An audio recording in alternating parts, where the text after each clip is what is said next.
Hello बच्चों, कैसे हैं आप लोग? आई एम वेरी श्योर बेहतरीन होंगे। सो अभी जून में एग्ज़ाम है और आप लोगों ने पढ़ाई करना बिल्कुल शुरू कर दिया होगा। और कई बच्चे तो ऐसे हैं जिनका यार अभी ना पढ़ाई में मन ही नहीं लग रहा होगा, क्योंकि हो सकता है पहले 3-4 अटेम्प्ट हो गए हों, नहीं निकला हो। फिर वो देख रहे हैं, अपने पेपर देख रहे हैं कि यार मैंने तो कुछ गलती की नहीं है, मैं फिर भी फेल हो रहा हूँ, तो मैं एग्ज़ाम दूँ ना दूँ। और अगर मन बना रहे हैं कि दे दूँ, तो फिर से थोड़ा सा डिमोटिवेट हो रहे हैं कि पढ़ाई करो या ना करो। सो बच्चों, लाइक सीएस एग्ज़ाम जो हमारा बेसिकली एग्ज़ाम होता है, इस एग्ज़ाम में आपका एफर्ट बहुत ज़्यादा मायने रखता है। खासकर एग्ज़ाम के पहले का एफर्ट काफ़ी ज़्यादा इंपॉर्टेंट रोल प्ले करता है।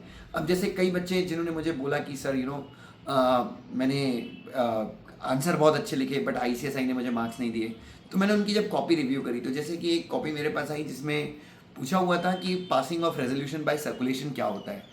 तो उन्होंने जो आंसर लिखा उसमें पहले तो लिखा कि भाई रेजोल्यूशन सर्कुलेशन से पास तब करते जब बोर्ड ऑफ डायरेक्टर्स की मीटिंग नहीं हो पाती। सेकंड पैराग्राफ में उन्होंने लिख दिया कि और इसलिए पोस्टल बैलेट के थ्रू हम रेजोल्यूशन डायरेक्टर्स के घर पे भेज देते हैं। और बच्चों, जैसे ही एग्जामिनर ने ये आंसर देखा, उसने खटाक से कट कर दिया, 0 मार्क दे दिया। और उसके बाद, उस आंसर के बाद मैंने देखा कि उस बंदी को या जिसका वो पेपर था, किसी भी आंसर में 1.5 मार्क के ऊपर नहीं मिले। सो बच्चों, बेसिकली क्या हो रहा है ना, आपका एक बहुत गलत क्वेश्चन आपके आने वाले सारे क्वेश्चंस के मार्क्स माइनस कर रहा है। क्योंकि एक गलत क्वेश्चन से एग्जामिनर के ऊपर ऐसा इंपैक्ट पड़ रहा है कि यार मतलब वो सोचता है कि यार ये क्या हो गया, ये कैसा आंसर आ रहा है। तो ये गलतियां आप कर रहे हैं। और और मैंने फिर उस बच्चे से पूछा कि बेटा क्या है, मतलब आप कैसे पढ़ाई करते हो।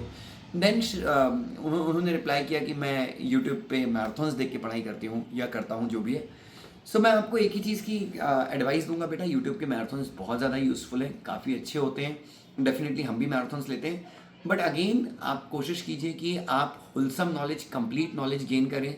क्योंकि ऐसी छोटी मिस्टेक, और 2-3-4 अटेम्प्ट हो गए उसके बाद भी अगर आप ऐसी मिस्टेक कर रहे हैं, तो ये आपको काफ़ी डिमोटिवेट करेगा। मैं आपको ये नहीं बोल रहा हूँ कि आप मैं तो आपको ये भी बोलता हूँ कि अगर आप 25 की एज में भी सीएस एग्जीक्यूटिव क्लियर कर रहे हैं, आप बिल्कुल गलत ट्रैक पे नहीं है बच्चों। सीएस ना बनने से, या अगर आप सीएस नहीं बन पाए, वो ज़्यादा ख़राब है कि आप 25, 26, 27 की एज में भी अगर सीएस बनते हैं, 28, 29, 30 की एज में भी सीएस बनते हैं, तो बच्चों 30 के बाद, अगर मैं ह्यूमन एक्सपेक्टेंसी, लाइफ एक्सपेक्टेंसी 70 साल की मानूं, तो बच्चों 30 के बाद भी अपने 40 साल बच रहे हैं। और 30 में भी अगर आप देखें तो 22-23 तक तो अपने को प्रेशर था ही नहीं, क्योंकि मम्मी पापा सपोर्ट कर दे।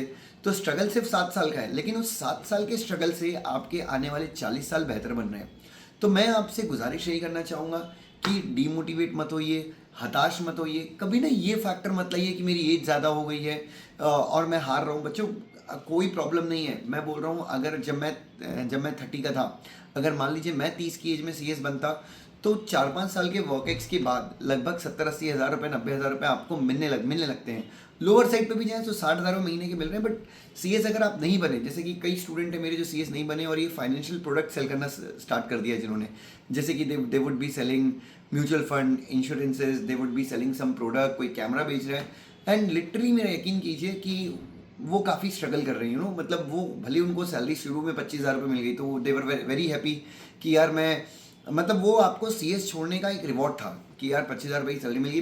बट पिछले 4 साल से वो उसी काम में स्टक हैं, वो जॉब चेंज कर रहे हैं।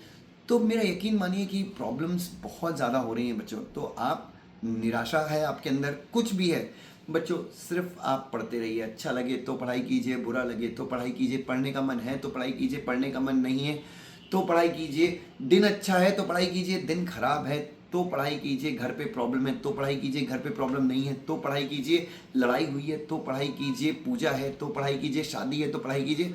पढ़ाई करते रहिए, क्योंकि हम लोअर मिडिल क्लास के जो फैमिली के लोग हैं, उनके पास पढ़ाई के अलावा कुछ नहीं होता जिससे वो अपने भविष्य को संवार पाए।